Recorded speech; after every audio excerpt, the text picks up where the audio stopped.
ក្រសួងរៀបចំដែនដីចាប់ផ្ដើមចែកបានកម្មសិទ្ធិជូនអតិថិជនបុរីលេងនវត្រាដំណាក់កាលទី3ចំនួន2463បាន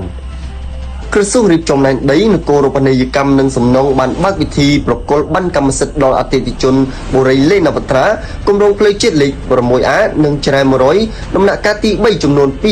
2463បាននៅព្រឹកថ្ងៃទី27ខែវិច្ឆិកា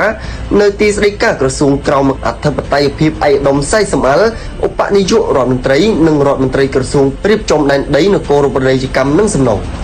ឯកឧត្តមសៃសំអល់បានអំពាវនាវសូមអភ័យទោសចំពោះបញ្ហាដែលកើតឡើងកន្លងមកនិងបញ្ជាក់ថាក្រសួងកំពុងខិតខំដោះស្រាយឲ្យបានរហ័សនិងទូលំទូលាយដើម្បីធានាអតិថិជនទាំងអស់ទទួលបានកម្មសិទ្ធិពេញលេញលើផ្ទះនិងដីឡូឯកឧត្តមបានលើកឡើងថាក្រសួងតែងតែចង់ឃើញប្រជាពលរដ្ឋមានដំបូលជ្រកមានជីវភាពសុខសាន្តនិងមានចំណូលសម្រុងឯកឧត្តមបានផ្ដល់អនុសាសន៍ឲ្យអតិថិជនរស់នៅជាសហគមន៍ល្អដោយគិតគូរអំពីផ្លូវទឹកភ្លើងបរិស្ថានសុវត្ថិភាពនិងការដាំដើមឈើក្នុងទីកន្លែងរស់នៅ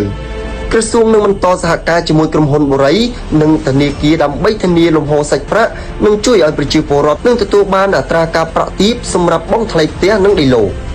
ការចែកបានកម្មសិទ្ធិនិងនីតិវិធីចុះបញ្ជីផ្ទេរត្រូវអនុវត្តរយៈពេល3ថ្ងៃពីថ្ងៃទី27ដល់ថ្ងៃទី29ខែវិច្ឆិកាឆ្នាំ2025នៅក្រសួងរៀបចំដែនដីសម្រាប់អតិថិជនក្នុងតំបន់ច្រែ100និងអន្លង់ស្លែងស្រុកមុខកំពូលខេត្តកណ្ដាលក្នុងដំណាក់កាលទី3នេះអតិថិជនដែលបានបង់ប្រាក់គ្រប់ 100% អាចដាក់ពាក្យស្នើសុំផ្ទេរកម្មសិទ្ធិក្នុងក្របខ័ណ្ឌច្បាប់ដោយភ្ជាប់នឹងកិច្ចសន្យាលក់ទិញច្បាប់ដើមវិក័យប័ត្របង់ប្រាក់ឬឯកសារភស្តុតាងបង់ប្រាក់និងឯកសារពាក់ព័ន្ធផ្សេងៗទៀតតាមតម្រូវការ